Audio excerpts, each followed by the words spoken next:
Ladies and gentlemen, welcome to the Extraordinary Family Life Podcast. We're your hosts, Greg and Rachel Denning. Today we talk about health and fitness and food. We get lots of questions because, this particular question came because in one of the podcasts I said, we don't eat veggies. And so people were like, wait, hold up. Why are you not eating vegetables? That sounds extreme, you crazy Denning. Right. And at the very beginning of this podcast, a couple hundred episodes ago, I was pounding salads and I was like, right, we love salads. We love vegetables. And now salads are toxic sludge. That's right. And ice cream, homemade ice cream is healthier than salad. To say it subtly. Well, and that's like you like to do. But that's what's funny. That's why I like to say it that way, because it's shocking. And so it activates this part of your brain that's like, what? A salad is toxic sludge and homemade ice cream is healthier than salad. Yes. I will literally let my children eat homemade ice cream for breakfast because it is so much healthier for them than, well, for one thing, cereal or bagels or orange juice.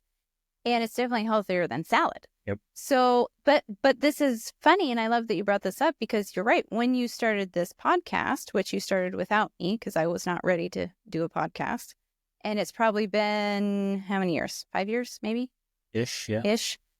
We were still eating salads at that time. So that shows how much we've transformed our beliefs over that period of time. Although I have been studying health and nutrition for pretty much our whole marriage. I've been since I was 27, so 30 years.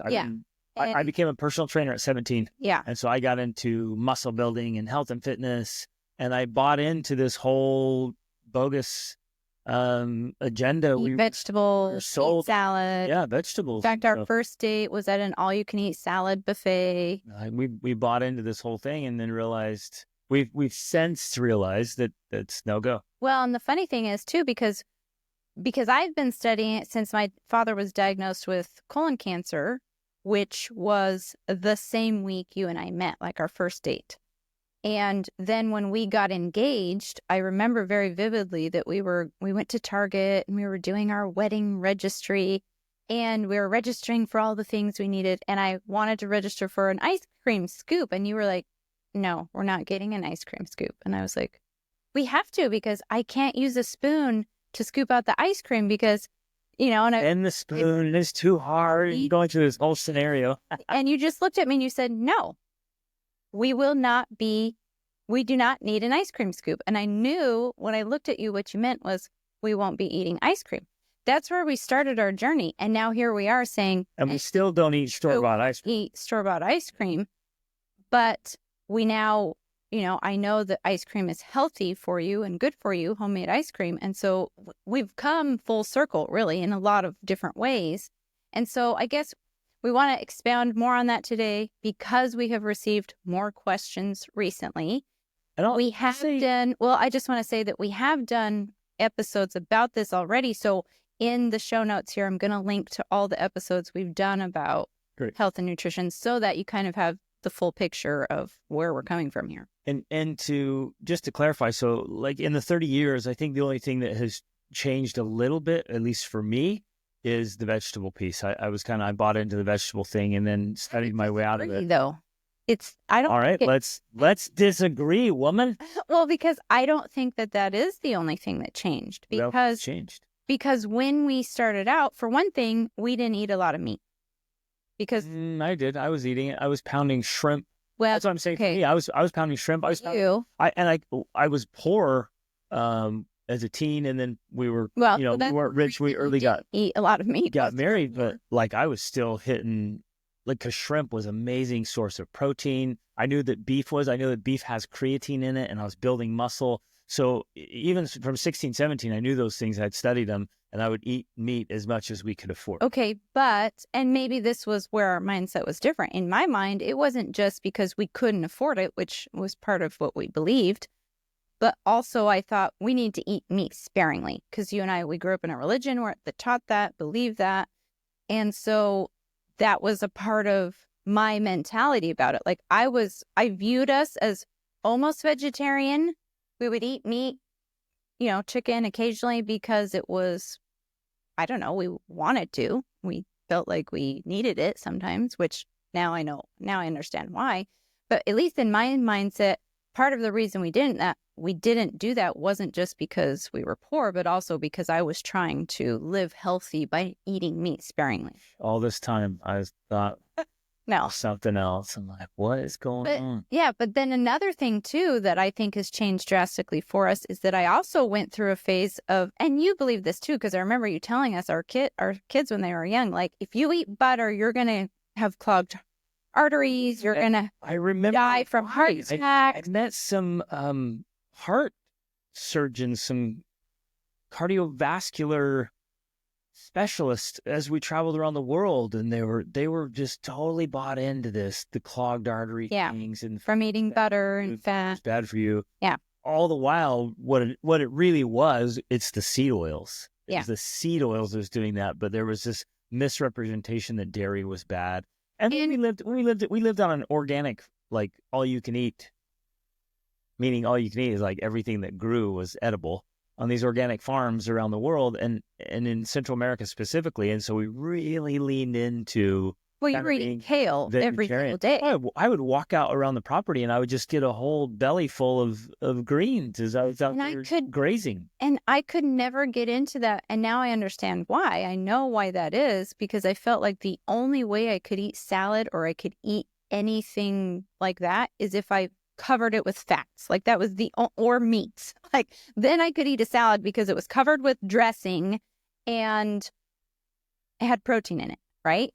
So that's the irony, because even then, that was the only way I could get myself to eat the salad, and I was forcing myself to eat it because it was quote unquote good for me. And now I realize, well, no, what my body really wanted and what it needs and what is healthiest for it is fats. Now, of course, the reason a salad is toxic sludge is because you're pouring seed oils all over your salad. Most salad dressings are horrible. Yeah, because they're made from seed oils. And the proteins. So that's all. Get rid of the salad. You don't need that. Just eat the fats and the proteins, right? So that was another thing that we believed. So we did not eat butter or use butter. We did, but it was very sparingly. We didn't drink milk. In fact, we were all into like the oat milk or the rice milk or all of that, which now we know is all toxic. Like we don't do any of that. Garbage. And so I would say that in a lot of ways, those things have shifted. Now, we didn't start out in our marriage that way, and we kind of grew into that. And then we've now come back around to where our diet now is completely whole food based, excluding vegetables. And, that's we got to clarify here. We will. We're going to clarify that. But that's where this question comes from. Like, wait a second. You don't eat vegetables? Like that is what we have all grown up, at least in my mind. We've all grown up believing that if you want to be healthier, you need to eat more vegetables. And now I don't believe that anymore. It's not true. And so we want to talk through that, and we want to talk why. But, I grew up literally eating margarine and Crisco and oatmeal, and now all cereal, that stuff. Like that's all I eat is cold cereal. Exactly. And now I would never feed any of that stuff to my kids. No way. Yeah. If they tried to eat it, I think I'd take the spoon and beat them so they have a mental association. This is bad. I would take the box of cereal and beat them with it. Well, we don't even buy it, so it's not an option. No. So we're going to start here with the question and talk through why and how, I guess, we've come to this viewpoint and why specifically we don't eat vegetables. With the whole goal, let's kind of set up the premise here. My greatest desire is to have health, fitness, energy, vitality, strength, stamina for a long time. I plan on zooming right past 100 years old and keep on going. Like I want to and not being an invalid and mentally gone. Right. Like that's not your goal. Be mentally and physically sharp and capable. Exactly. I want to be out backpacking through the wilderness in our 80s and 90s. Right.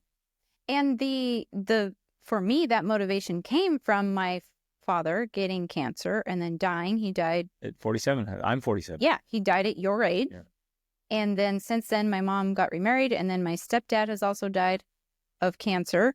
So I'm very motivated by these things to figure out why these things happen and why they're occurring. And in that journey, I've discovered that the food pyramid is a scam, that there's all sorts of things going on that are causing these chronic diseases. Like it's not just, in my mind, it's so obvious now.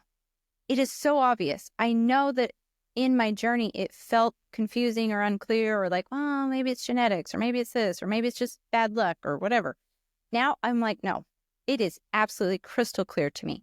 These things are being caused by diet. Absolutely. And the solution is diet. And as a result, here we are in our 40s. You're 47, I'm 46. We have no chronic diseases.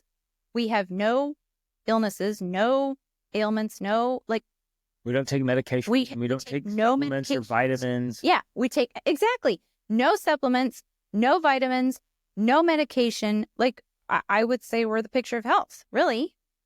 And to add to the standard, I wanted to share, like, just kind of so you guys know where our baseline is and my own personal standard. Like, at any point in my life, I want to be able to, and I'm talking about any point. Like, you walk up, knock on the door, and like, hey, let's go for a 5K run. At any point in my life, I want to be able to run a 5K. I want to be able to drop and do a minimum of 50 push-ups, and I want my abdominal muscles to be visible my entire life. Mm-hmm. And there's no like starving, suffering, struggling. Yeah. It's like I feel fantastic. I'm not suffering. I'm not skimping. I'm not dieting. Right. Like I'm living my life. We love food. We travel all over. We eat a lot of food. Good things. We work out because it's fun, and we do big challenges. Like there's no like struggle to stay healthy. We're enjoying our lives and we're staying in fantastic health and fitness. Yes, that's another good point to emphasize here because we're eating well. Like we're eating good food we want to eat. And it's not like, oh, better eat this tofu or this kale to be healthy so we can, reach these goals. It's like, no, we are eating good things every single day. I think it's important to add, we have never forced our kids to eat. Yeah. Never have to. We don't have food issues with kids. This is so good. I want some more. Yeah. Like zero, like literally zero food issues with our kiddos. Right. No battles over food. Yep. No. Eat your vegetables. Stay here sitting at the table and they're crying and screaming. You're going to be grounded and like all this stuff. Like there's not like trying to trick them or persuade them or play these little tricks or games or bribes or anything. It's like we sit down, we eat great food. Everyone in the house eats it. And we're good. Mm-hmm. And I would say the only requirements or restrictions we have on food is that we teach our children, if you're going to eat sugars, which in our household includes fruit, basically, if you're going to eat fruit, you have to eat or you need to eat fats and proteins first. So we won't allow our kids to eat fruit first thing in the morning, or if they haven't eaten for a while, to eat like just a piece of fruit. We're like, oh, well, eat some cheese with that apple or eat some mascarpone with that apple or, and so we're teaching them because what's happening in that case, which we want to get into, is that when you eat sugars, it's spiking your blood sugar, which causes insulin resistance. And insulin resistance is the contributing factor or causing factor of most chronic diseases. Yep. So that's the one thing that we talk about with our kids. And we're like, you want a snack, you want a mango, you want something. Great. Have some fat and proteins first, and then you can have that. One more quick element before we get to the question. We've learned and kind of known this, but gone back and forth, and it's just becoming overwhelmingly evident now with the research and all the stuff that's out there. Muscle mass matters. Mm-hmm. So, there's been times where people are like, oh, you can just be really skinny and you can go on a vegan diet or a vegetarian diet or whatever, and you end up just being really skinny. And you lack muscle mass. Well, and people say that there's been people, and there's still people out there like, oh, that's healthier. Less mass, less weight, longer. It's just not true. Having muscle mass has so many positive benefits. Contributing to longevity for one thing. Well, it's related because it actually helps with your insulin sensitivity. Mm-hmm. Muscles eat and consume the good things and make your body function properly. Like you're healthier when you have more muscle mass. And so, to tie in here again, the insulin is so important because it's actually just like everyone knows that insulin and diabetes are connected, right? And they think, oh, that's not good. But what most people don't understand, and it's coming out more in the research, is that insulin resistance is also causing heart disease and dementia. And Benjamin Bickman, who wrote Why Do We Get Sick, essentially in all his research said, well, at the very core, insulin resistance is the cause underlying most cancers of all disease and death, right? And they're now calling things like dementia, Alzheimer's, they're calling it type 3 diabetes because it's all connected to insulin resistance. So what you were just saying there about the muscle mass, that's important because it is helping your insulin so that you don't build up insulin resistance. Exactly. Insulin, yeah. Right. So, okay, all of that is us geeking out here about this stuff. But this is why, and like they said in this thing, like the question, I know you research topics to no end. Well, yeah, like we don't casually just say, you know what, we're not eating vegetables anymore. We are not the type of people that do that kind of stuff. We have to be convinced with hard evidence that this is something that we should do before we adopt it in our lifestyle. And so that's, something we want you to know. It's not taken on casually. It's serious for us. It comes with the evidence behind it. Okay, ready for the question? Let's go. All right. The subject line is, you don't eat vegetables? Question mark, question mark, question mark, exclamation point. Multiple exclamation points. Okay. Greg mentioned something in a recent podcast episode about not eating vegetables. It sounds a bit crazy to me, but I know you research topics to no end. I've been on a health roller coaster and they go in explaining that, gaining weight, losing weight. I'm not going to give too many personal details. But essentially they're in their 20s and have been figuring out how to keep the weight down, how to not be depressed, how to not over diet. 3 months ago, I switched a job so I can be more active. But I know moving more isn't going to cut it if proper nutrition doesn't follow. And that's key because, again, ultimately fitness and health are connected, but they can also be very separate. You could be very fit and be very unhealthy. That's why some people who are runners or whatever, they can have a heart attack because just because you're fit doesn't mean you have a healthy body, because if your nutrition is bad, that's going to be causing the diseases, the heart attack, the resistance. Exactly. Even. Right. Yeah. So fitness and health are connected, but they're also very separate. So it is important to also have the proper nutrition and not just the exercise. And I like the distinction of you can be fit and not healthy, but you can't be truly healthy and not fit. Yes. So we're focused on health, overall health, holistic, whole life health, which includes fitness, and not just fitness at the sacrifice sometimes of health. Or vice versa. Okay. They said, I've recently read Forever Strong by Dr. Lyon. Now following the Lyon protocol, I just completed the book Fat Chance by Dr. Lustig. I'm working to implement. He says, you're probably familiar with these. Actually, I'm not familiar. We haven't read those ones. But we are he's asking for a bunch that we have read that we are going to share. In the end, I really want to know what's best for my body. I'm hoping you could aid me by suggesting some of the best books or resources that sum up your family's views on nutrition. And I'll put all of the links of what we talk about in the show notes of this episode, along with the other podcasts we've talked about. I want to understand the whole anti-vegetables comment. Yet more importantly, I want to understand your years and years of study on health. I will read whatever you suggest, as I have dedicated 2025 to achieving a lifestyle that will keep me healthy for the rest of my life. Yeah, that's the most important part right there. Right. And I'd like to extend that invitation to everybody listening. Absolutely. Make this year the year that you get into the best health of your life and stay there for the rest of your life. Well, it's not that hard. We make it so hard. We make it seem so hard, so difficult, like I'm just going to have to suffer. And then when I say do it for the rest of your life, they think, that's unsustainable. Right. How can I exert this much effort year in and year out for the rest of my life? Right. And what we're saying is like, no, figure out a lifestyle that you love, that you enjoy, so it's easily sustainable for the rest of your life. Well, stay very healthy. That was actually what I was going to say and emphasize as well, because when you learn these things that we're teaching and from the books that we're suggesting and all of that, it's not hard. Like, I don't feel that we are sacrificing in any way Not at all. to be healthy. And yet it's so easy for us to maintain health because we are fueling our body with real healthy foods. Like it's easy for us to be healthy. It's easy for us to not be sick. And we're not suffering on some health food diet that makes us miserable.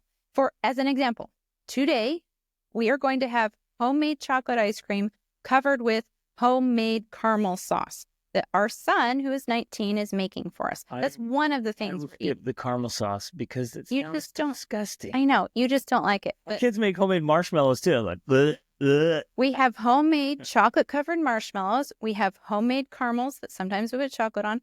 Like, we're eating delicious things. Now, that, of course, that's not what we're eating as the main part of our diet because that would not be healthy either. But what we're trying to say is you don't have to cut out all sweet things or good things or whatever from your life. You just have to understand insulin resistance and how that works. And if we're eating anything like that, we're balancing it with fats and proteins, one of which is ice cream. Well, ice cream has fats and proteins. I think we have to clarify there so there's not misunderstanding. It's like we are, for all intents and purposes, cutting out refined sugars. Yes. So those are gone. Right. So the sweeteners we use are pure honey and pure maple syrup. Yes. We did for a time use erythritol and monk fruit extract and xylitol. We were using some of those things. Monk fruit or something on occasion, but it's not something I use regularly. Yeah. And we do no sugar at all. Like, let's emphasize that. Yeah. No sugar. We buy no products that have sugar in them, and we buy no sugar. Don't. I mean, you buy it to feed to our bees. Yeah. Just kidding. But that's irrelevant. So no sugar at all. Yep. And that's important right there. So we do have some hard stops on the things. Yes. That and seed oils, like absolutely zero seed oils coming into the house. Which includes anything and just vegetable oil, canola oil, just all the cooking oils. Quick foundational piece here. In essence, we're not buying anything that has ingredients on it. And if we are, we're buying things that only has ingredients that we can read and understand. Yep. And simple. Simple ingredients. Bread. Like when we go to Scotland, I will actually buy their shortbread cookies because the ingredients are flour, butter, it does have some sugar, and vanilla. That's it. Like that's the only 4 or 5 ingredients on their cookies in Scotland. So when we go there, okay, I'll get that once in a while. That's my point. But otherwise, we're not buying anything that has a full long list of ingredients that you can't read or understand. And the number one is canola oil or whatever. And chemicals. And sugar. Like food, if it has food coloring in it, we're out. If it has a bunch of chemicals in it, we're out. Like if you can't make it in your kitchen, if it's not whole food, if it's not simple and delicious, it's not going in. So it has to be delicious and nutritious. Then the next piece is if we want to eat any of those things, then we make them at home, like marshmallows, like ice cream, muffins, like ice cream, like cookies. We will eat those things, but we make them at home with the ingredients that we know we know what's going in it, and we can control how much sugar goes, how much sweetener goes in because we use honey, et cetera, et cetera. And for a general standard, we eat very few simple carbohydrates. So bread, rice, things like that. Very, very little. That we don't eat it, but it's smaller portions. So last night I made a soup that was mostly ground beef. It had some rice in it and then here's where we get into, it had a lot of cream in it. It had cream cheese in it. It had cheese in it. It was so good. And here's where we get into the vegetable thing because it also had a green pepper and it had some onions. So let's hit the veggies because that was the big thing here. And most of this stems from a misunderstanding of what a vegetable is. So we'll start there. So, and you guys, all of this is spelled out in I created a 90-day food and fitness course, and it is challenge. It is transformative. The people who've gone through that, like they get amazing results. And I wholeheartedly believe this. I've helped people do it for years and years. You can transform your body. You can become unrecognizable to your friends and colleagues and your former self in just 90 days. You totally transform your whole life. And it's all in there. Legumes are basically on a small level, they're poisonous. Let's start the other way around. Okay. Let's start with what we do eat, because they're not vegetables. They are Fruits. Yeah. For all intents and purposes. So what we do eat are things like zucchini, Okay. squash, cucumbers, bell peppers. What else? Avocados. Well, avocados, obviously. Pumpkins or anything like the squashes. All squash. Yeah. That's basically it. Yeah. So And those are great for us. And we eat them regularly. And that's because those are technically a fruit. Right. Now, maybe this is where I should explain why this matters, because when you dig into this and you begin to understand why you shouldn't eat vegetables or eat them in abundance, the reason being is a plant is designed or evolved so that its fruit should be consumed, because the fruit is technically, the classification is something that has the seeds inside. So if you think about an apple, you think about a zucchini, the seeds are inside of the fruit. The plant wants somebody, an animal, a person, to eat the seeds so that then the seeds will be spread across and the plant can propagate. That's how evolution works for plants. That's why fruits are consumable, because they do not have the same toxins in them, defense chemicals, defense toxins in them that the rest of the parts of the plant has. And then if you think about things that are not fruit that people eat and classify as vegetables, well, they all fall into the category of roots, stems, or leaves. And for all plants, the roots, stems, and leaves have toxic chemicals in them that are defense chemicals to prevent them from being consumed, so that they can survive and produce more fruit so that they can propagate. Like that. That's just a simple biology of the plant. Yep.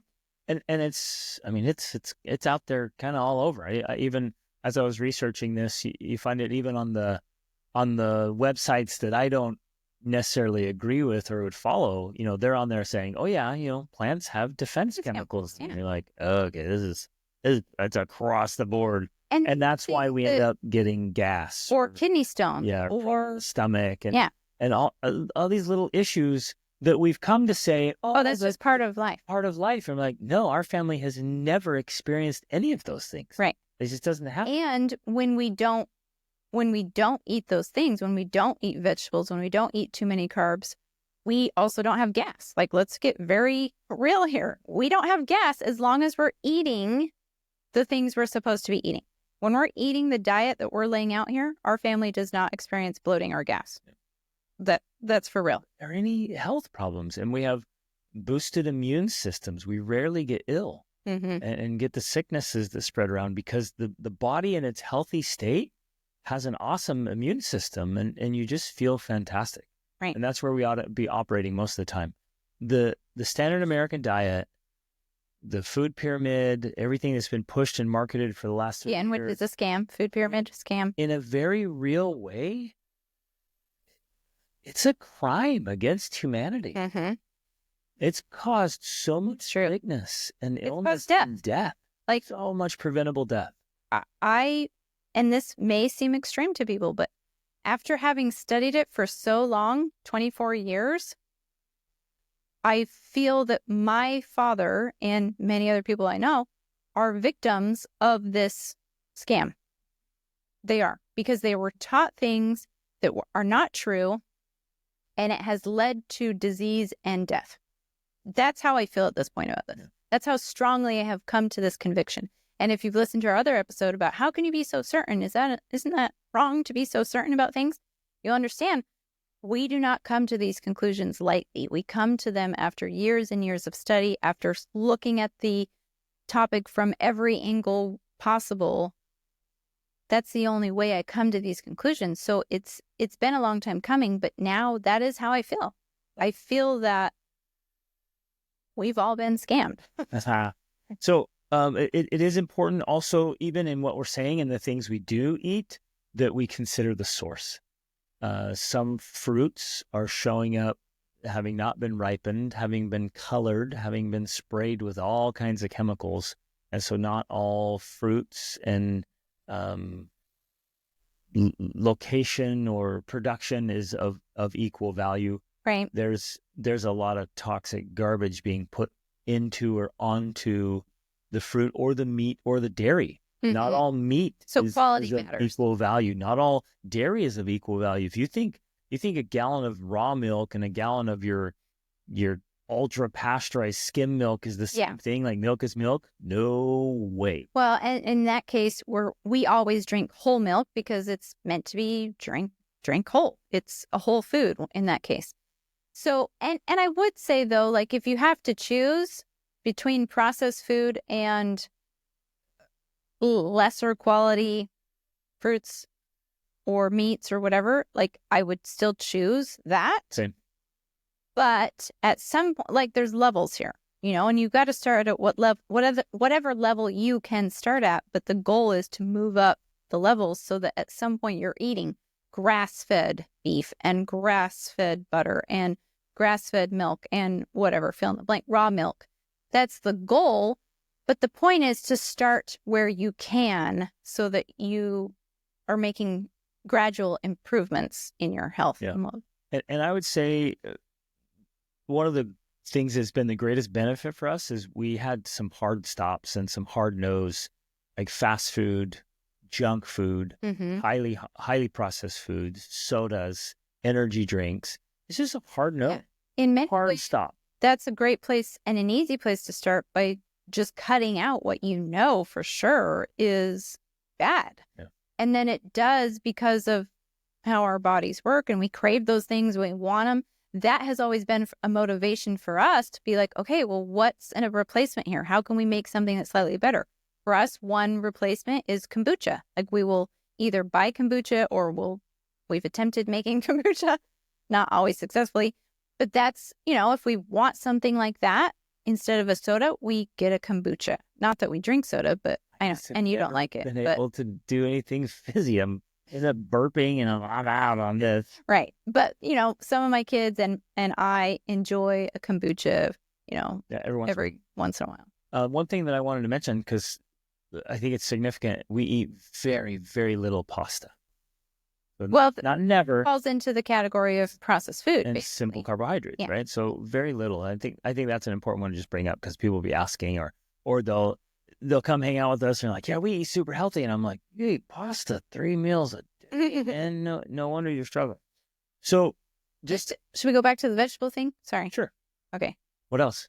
Well, because we started with what we do eat. And then I forgot to mention, but I guess we should include it, that pretty much we'll eat any fruits as well. Yep. Apples, bananas. But it's always percentages. It's not the bulk of our diet. Yeah. And okay, I want to emphasize this because this is important. But first, before I emphasize this point I want to say, besides the fruit of the plant, which includes what we talked about, the squash, the cucumbers, etc., the rest of the plants, like I already mentioned, fall into roots, stems, or stalks. Now, it is the defense chemicals that are causing the problems. They're leading to inflammation. Inflammation leads to disease. They can also lead to insulin resistance. But the point is, and I guess I want to say, like, it's not that you should never, ever eat those things, but where people fall into trouble is when they try, and this was the problem, right? When they try to make it the primary focus of their diet. Mm-hmm. If you are only eating plants that have defense chemicals in them, you're going to be experiencing a lot of inflammation. So that's where this starts to be a problem for you. You're going to be undernourished. Well, and there's another element there, because some of the arguments is like, well, the leaves and the vegetables have so many nutrients.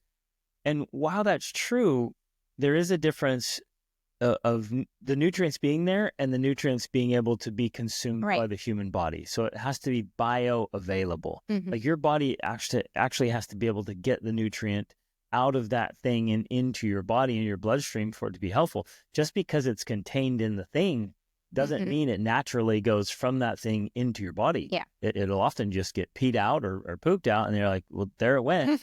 And the nutrients stayed in it and went out with it. Like you didn't benefit from it. So you could be eating and you would have to eat massive amounts to get the nutritional value from it. But then you're defeating the whole process, and you're struggling with that, and you actually end up undernourished. Interestingly, so you have a full belly, but you're undernourished. Right. And so and you're bloated. Yeah, and you feel like crap, and you're not getting benefits. So, and you're not feeding your muscles, which was one of the things he pointed out in his question. He said he had been vegan with his wife's family, and he lost all this weight. He's like, but I also lost all my muscle. Well, and let's talk about that for a second. First of all, there is a lot of research that if and when you eat vegetables, you need to be eating them with fats like butter so that you can help to make the nutrients in there more bioavailable. The other thing... And make it even palatable. Yeah, exactly. Right. The other thing he said is that he lost a lot of weight when he went on a vegan diet. Now, the reason that happens, because people will do that. And we've met lots of people that are like, my life was this, I had all these health problems, blah, blah, blah. I went on this vegetarian diet or I went on a vegan diet and suddenly my whole life changed and everything was great. It's the new religion and they'll never change. And that also was the story with my dad. He went on a raw diet and that initially made a huge impact on his health and well-being. He lost tons of weight. He got healthier. And the primary reason for that is because you are cutting out processed foods. Yeah. You're cutting out all the crap. That's what makes a difference. But not necessarily the vegan or vegetarian diet. And I think doing those things are great to do short term because from everything I have researched and what I have seen, it's not meant to be and can't be a long-term thing. It's not sustainable for the muscle mass, for the building of muscles, for overall health and well-being. Energy and stamina. Yeah. Yeah. And so that's when, if you do something like that, that's great. But then you have to come back to bringing in the animal-based diet so that you can sustain this health long-term and build the muscles and everything you need. So. And now obviously I can hear people say, well, but I know so-and-so who is an ultra runner and vegetarian. And yeah, I do too. Right. And I've had them on my podcast and there's some exceptions and exemptions and we've traveled all over this planet and we have great There's friends. Entire cultures that only eat vegetables, like Indians or vegetarian or vegan or whatever. But when you look at the big picture, for one thing, and the goal within the big picture of being well built with enough, a proper amount of muscle mass, strength, stamina, longevity, that's what we're going for. Right. And so that's how this is what works for our family. It's worked for years and years and years. We enjoy phenomenal health and fitness. And so that's what we're sharing here. Right. Well, I think it's also important to point out, we're hitting all these little points and we're kind of piecing this together. And I think it's important that we hit all these little aspects. One of them is fat. We have to get the fat. We talked about it already, but I want to emphasize that low fat diets negatively affect the brain and the body massively. And they found a correlation or connection to depression if you're low fat and the low fat idea was just sold to Americans. Yeah. And it was a scam. It was a total scam. Like low fat. And people think, oh, well, I won't be fat if I eat low fat. And the opposite happened. Yeah. They exploded with fat because they want low fat. So we're saying here boldly, eat beef. Well, I'd say eggs. Eggs is a good free range, healthy egg. Not all eggs are created equal, but a good egg is one of the best things we can be consuming. Now, immediately you're like, what about cholesterol? Well, obviously they found that kind of cholesterol, there's different types of cholesterol. That kind of cholesterol is actually good. Well, and so those cholesterol levels will be higher when you're eating more eggs. That's good. And a man's body specifically will take cholesterol and turn it into testosterone, which we want and need. Yeah, I've actually been seeing more and more research lately where they're saying actually that whole idea was wrong. Yep. Cholesterol is important. We need cholesterol. Yep. Low cholesterol leads to depression. Low cholesterol leads to all sorts of problems. The horrendous testosterone levels across men in our day, it's pathetic. So the truth is our bodies actually need cholesterol to function properly. And so low cholesterol is causing all sorts of problems. Yep. So the reality is we do want cholesterol and we want high cholesterol. I even saw some numbers where it said, I can't remember how long ago, maybe 50 years ago, like everyone's cholesterol was way higher. It was just considered normal, like you were supposed to have that. And now high cholesterol is lower than what it used to be. Yeah. And so all of that whole thing is just wrong. We do want high cholesterol. We want to be eating high cholesterol foods. Yep. So eggs, beef. I don't like chicken. I don't eat chicken. Chicken, though, is a great source of protein. Yeah. We eat some pork if it's a good source of pork. And then the concern with pork, especially in the U.S., is that they often feed it things that has seed oils in it. So the pork has seed oils in the being on garbage, and then they're injecting it, medicating it, all kinds of stuff. We're gonna do lots of good sources, dairy, so cheeses, creams, butters, milk, and then fruit. That's what we're eating, and I include recipes in my 90-day food and fitness challenge. Yeah, we're eating the fruits that people call vegetables. Well, again, they're cucumbers, zucchini, squashes, peppers, those kind of things. And that's the bulk of our diet. And we have recipes that mix it up, that make it delicious for the whole family. We have healthy snacks that we have every day. All the little things that we kind of loved and missed, instead of just saying, well, I'm going to use my willpower and discipline to not eat those things or drink those things, we replace them with something that's healthy. And so there's no fight, there's no willpower, there's no like battle every day for your existence. Right. Like I crazy love what we get to eat. Yeah. And it's amazing.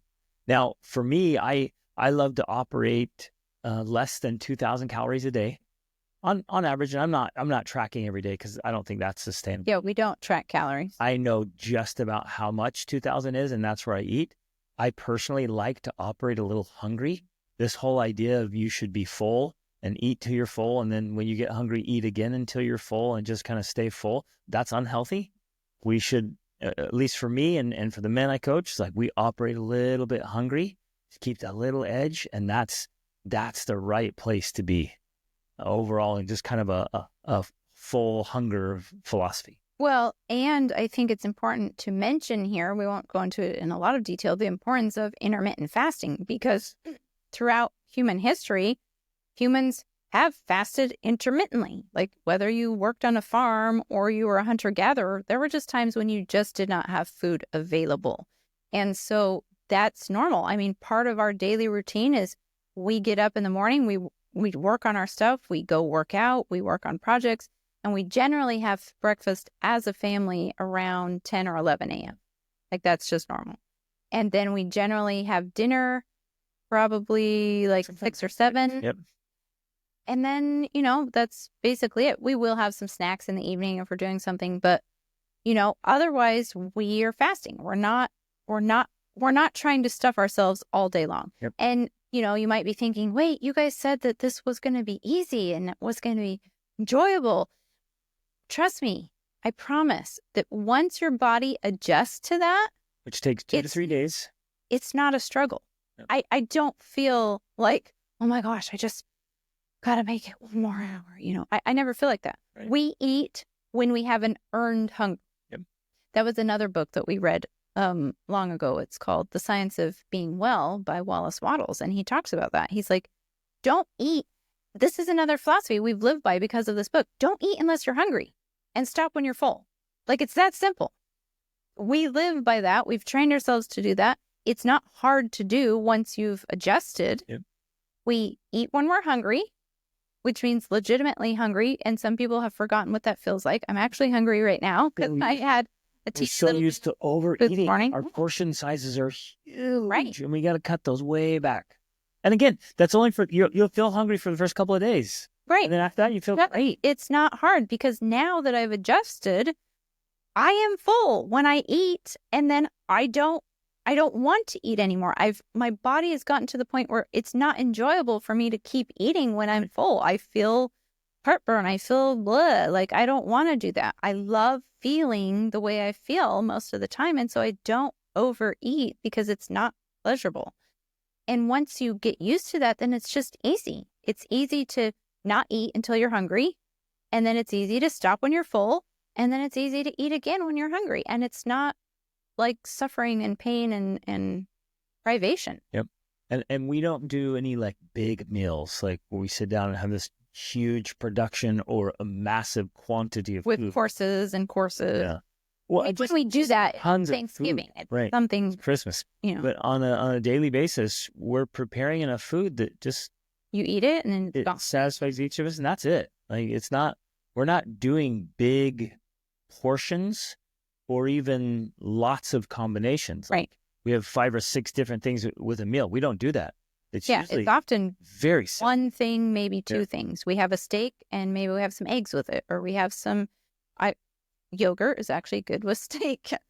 We have 1 or 2 things together. We eat until we're full and then we're done and we move on. Well, I think here's one that we do a lot. And we cook up a patty, get some good fat ground beef, cook up a patty. I like melting a little cheese on it. That's it. Salt. Has salt and in it. has some salt, right? So, and then throw an egg on top or a little avocado, and you're like, wow, there's a party in your mouth. But no way, shape, or form am I throwing a bun on there and like lettuce and tomato. Yeah, and we don't eat things like ketchup or mayonnaise unless we make it ourselves. And now some of you be like, what?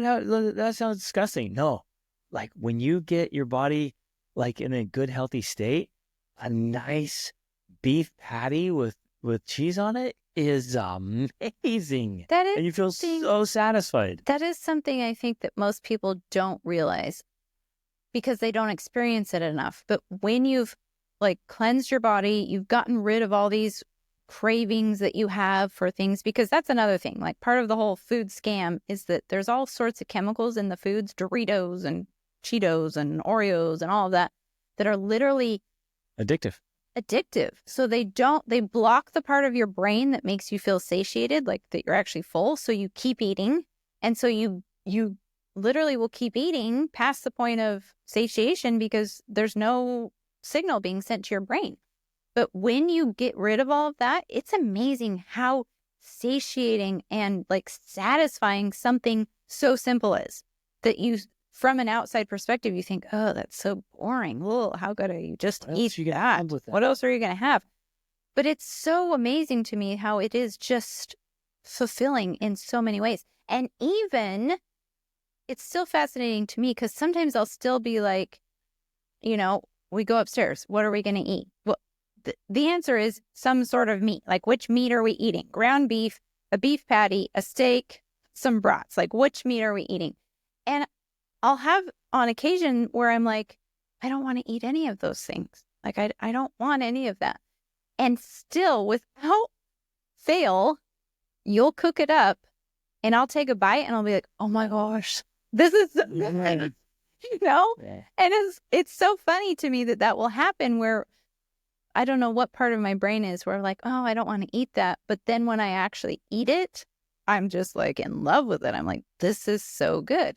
And so it's fascinating to me that the body works that way, where even if it's not craving it or wanting it, if I still just give my body what it needs, it's so great. Yeah. Well, an example of what yesterday, I can't remember, lunch or dinner, you and I shared an 8-ounce steak. Yeah. I didn't even finish it all. Right. And I gave some to our little piglet that lives in that. And we both walk away like, just satisfied. Got the salts and the meat, the protein, the fats. Mm-hmm. It was fantastic. Now, I know some of you are squawking at, like, we're supposed to eat meat sparingly and not much meat and all this stuff. And, one cow will yield roughly 500 pounds of meat. And I'll eat less than a pound a day. I think most of the time, much less than a pound a day. And so one cow would last a year and a half. That's amazing. Well, there's all kinds of things out there nowadays about cow farts ruining the planet and causing this and blah, blah, blah, and it's not good for the environment. All of that's, again, part of the whole scam, the major scam that's going on, right? That's just not true. Like, literally, pasture-raised meat is one of the healthiest things for the planet and one of the most sustainable ways to feed people long-term.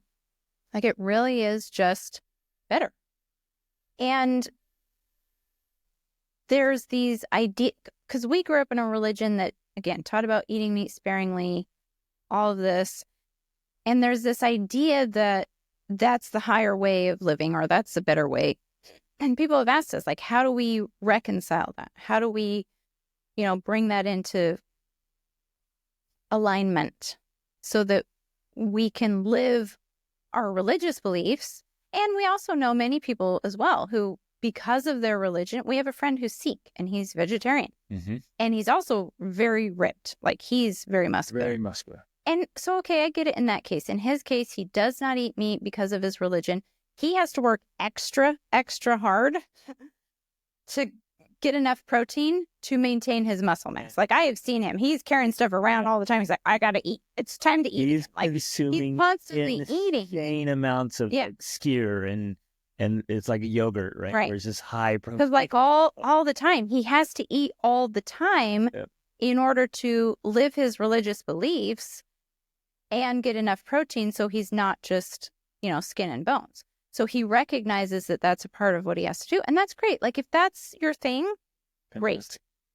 For me, even though I grew up in a religion and I still belong to that religion, I because of the life we've lived and how we've traveled and lived abroad and I've still read the Bhagavad Gita and the Dhammapada and the Quran, and I've expanded my mind and my thinking and my reality, and we've read these books on health and well-being. For me, truth has to align in multiple spheres. It has to align in multiple genres and domains. So if what I've learned to come to be true also aligns with my religion, great. I'm going to keep that practice. If what I've learned to be is true doesn't align with my religion, well, then that's a piece that I'm going to drop. Not that I have to drop the whole religion, because there's still plenty of aspects in there that are true. But some of them are false. Like, that's the nature of any organization. I don't care what it is. If it's the government, if it's a church, if it's whatever, like, everything is filled with flaws. Nothing is perfect. So if it aligns, I'm going to keep it. But if it doesn't align, and from everything I've studied, like, eating meat sparingly just is not one of those things that aligns, I'm dropping that piece. Well, and it depends on how one defines sparingly as well. There's another line there. It's like, who's ever going to draw the line as sparingly? I've not ever seen anyone give a specific, like, this many ounces is defined as sparingly. Right. It's never been touched. And so each person might define that differently. I don't feel like we eat meat excessively. I was going to say unsparingly, excessively. People might say, well, if you're eating it every meal, that's not sparingly. That could be the argument. I guess. Yeah, you're right. You're eating it every single day. That's not sparingly. Eat it, like, the quantities, like, I'm full. Like, I'm more than full on an 8-ounce steak. Right. And then maybe I'll have a little burger. So I'm not passing a pound. And we eat. So I'm consuming less than 2,000 calories a day. Like, I'm eating a small amount. And it's interesting, like, this whole idea of, like, we strain at gnats while we're swallowing camels. Mm-hmm. And sort of this. You take somebody who's just absurdly overweight and obese and eating tons of horrible garbage and eating from monoculture crops and factories, also, like, this, damaging their body and damaging the whole planet. Like, it's like ruining the planet. But they're like, I only eat meat sparingly. It's like, yeah, because you're eating truckloads of other garbage. Like, you feel like you're helping the planet or yourself? Yourself? Like, what are you talking about? You're missing the whole point. Right, exactly.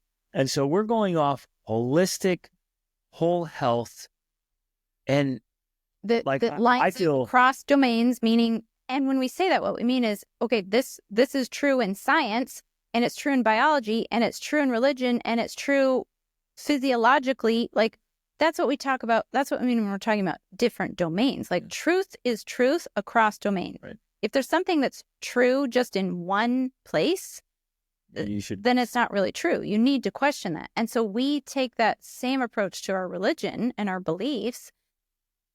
We're only going to keep following and practicing the things that are not just true in that religion, but are also true in these other domains. And even with that said, I don't feel like I'm violating anything. No, I don't. How we're eating or living. Right. But that's what I'm saying. That's how would judge us as, yes. like sinful meat eaters. Right. You sinful carnivores. Exactly. Right. But we're in a fantastic place where it works phenomenally well across decades for our family and with the people we get to work with and coach. And it because just it's works. producing results for them too, not just for us. And they're losing weight and feeling great. My clients come in and I put them on the kind of framework we've given you, again with more details. But within a week, they're just like, I haven't had this kind of energy since I was in high school. And that's the irony too, because they're people who come in, some of who are in who grew up with similar beliefs. They have some of these same ideas, and so they're eating meat sparingly, and they're eating a lot of beans and grains and whatnot. And then, of course, because they have low energy, they're drinking all these energy drinks because they also don't drink coffee or things like that. And that's the irony. They come in low energy, amped up on energy drinks and still low energy. And within a couple weeks of eating the way you've prescribed, they are completely different. Yeah. They're totally changed. And they're like, oh my gosh, this is amazing. I feel amazing. I have more energy. I have more clarity. The brain fog is gone. And that's because this is how we're supposed to eat. Right. I don't care if you believe in evolution or you believe in God and creation or both, like me. You're going to feel better when you eat the way your body was designed to eat. Yep. That for me is the simple truth here. Through study, I've learned this is how we're supposed to eat as humans. And when I eat that way, my body operates the way it should. And again, I think it's important to point out, we're not taking any supplements. We're not no medications, protein powder, right, or vitamins. I'm not injecting testosterone like a lot of people do because they're eating their body's not producing it poorly because they're not getting cholesterol and they're not getting the proteins and the fats they need. So they're eating this, whatever, quote, healthier, more vegetarian looking diet. And then they have to go to the doctor and take injections for testosterone. So they're not getting enough fat and cholesterol. No, that's mainly why. Oh, man. If the male body, the way it was created by God, stops functioning properly, don't keep doing what you've been doing. It's clearly not working. And so the ideal is, and again, those of you who are religious or spiritual or questioning some of this stuff, what do you feel like God really wants for you? He wants the body that you created and the way He created it. Well, yeah, the body that He created, that you're in, your vehicle. He wants you to be healthy and strong and energized and alive for a long, long time. Right. And to be healthy and fit and have strength and stamina so you can be there to love your family, to serve, to make a difference, to have impact in the world, not to be limping along saying, but I'm being more righteous. I just can't sustain it. It's like, what do you know? It's kind of fascinating. It just came to my mind, but I figure I'll share it because in the Bible, and I'm someone who has also studied a lot about the Bible. I've read a lot of books about it. And one of my favorite is How the Bible Actually Works by, I forget who the author is. Anyways, doesn't matter. But so I don't take everything in the Bible literally is my point. I believe the Bible in a way is a meta story that teaches meta truth. I think all scriptures. Yeah. But what I'm saying is that in the Bible, it talks about how these people lived hundreds of years, and so what came to my mind, I'm like, well, if you lived in a pure world without all the chemicals and without all the toxins and you ate pure food, I could see us living for hundreds of years. You know what I mean? Absolutely. Especially because when you really dive into some things like longevity and aging, there are so many scientists out there. In fact, I think anyone who's really studied it who say there's no reason, we can't understand why the body ages. Because as long as you take the cells and you give them exactly what you need and avoid toxins, they live forever. Yep. They keep replicating. That's what happens to cells. It's only because we are poisoning them with toxins and not giving them the nutrition that we need that they're aging and then eventually dying. Exactly. So, that's fascinating to me. And awesome. Such a cool idea. Yeah. Love it. Okay. Now, if we can help, if you have specific questions, ask. But we're all about energy, vitality, just great health. The vast majority of our lives, we should feel fantastic. Of course, we're going to have some down days. We're going to be sore and tired and whatever, and, not feel 100%. But the vast majority of the time, we should enjoy mental clarity and kind of a spring in our step. And the muscles should respond. They should be tight and strong.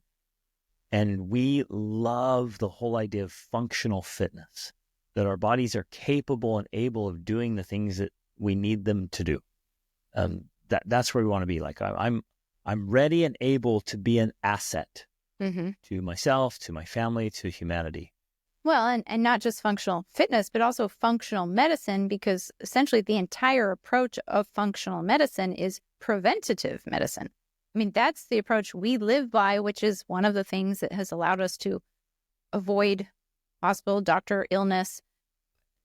We haven't had insurance for so many years because we focus on prevention, right? We focus on not trying to cure diseases, but on preventing diseases from happening. So we don't have to go to the doctor for pills and prescriptions because we give our body what it needs, and then we don't have the disease. We prevent it from happening. That's the underlying principle of functional medicine. And food, in that case, food is fuel and food is medicine. Exactly. And I think if we were to try to do a percentage, I would say that 80% of health and stamina is food and lifestyle, and 20% is fitness. And while we exercise probably 5 times a week, and we love working out hard, really what we're eating, how much we're eating, and having healthy lifestyles that, of course, include when we go to bed and how long we sleep and how well we sleep, and when we get up and getting out and having sunshine and breathing exercises, like all those things fit into the whole picture. And I think need to be added. We can't touch on them all here, but those are critical elements that fit into the food and exercise piece. It's like, how well are you sleeping? And are you doing breathing exercises and really oxygenating your blood? And I do cold therapy and we do saunas. Like we're sitting in our sauna 3 or 4 times a week now because it's so good for the body. And all these little elements help a ton with the workouts and the food. Well, digestion and nutrition. Right. And so all of those things are consistent actions we're taking to prevent illness, to prevent disease, which then become our quote unquote insurance, because we are taking action to be healthy. And then you don't have to respond like so many people are doing. They wait until they're sick and then they have to respond to the sickness by figuring out how to get healthy. For us, we've just done it the other way. Because of the catalyst in our life, we've spent so much time researching and studying and learning about it that we just consistently do all of those things that give us health and well-being. And so we're living in that state rather than responding to the negative states of sickness. Okay. Thanks for listening. Commit today and this year to get into the best health and fitness of your life and stay there for the rest of your life. Reach up.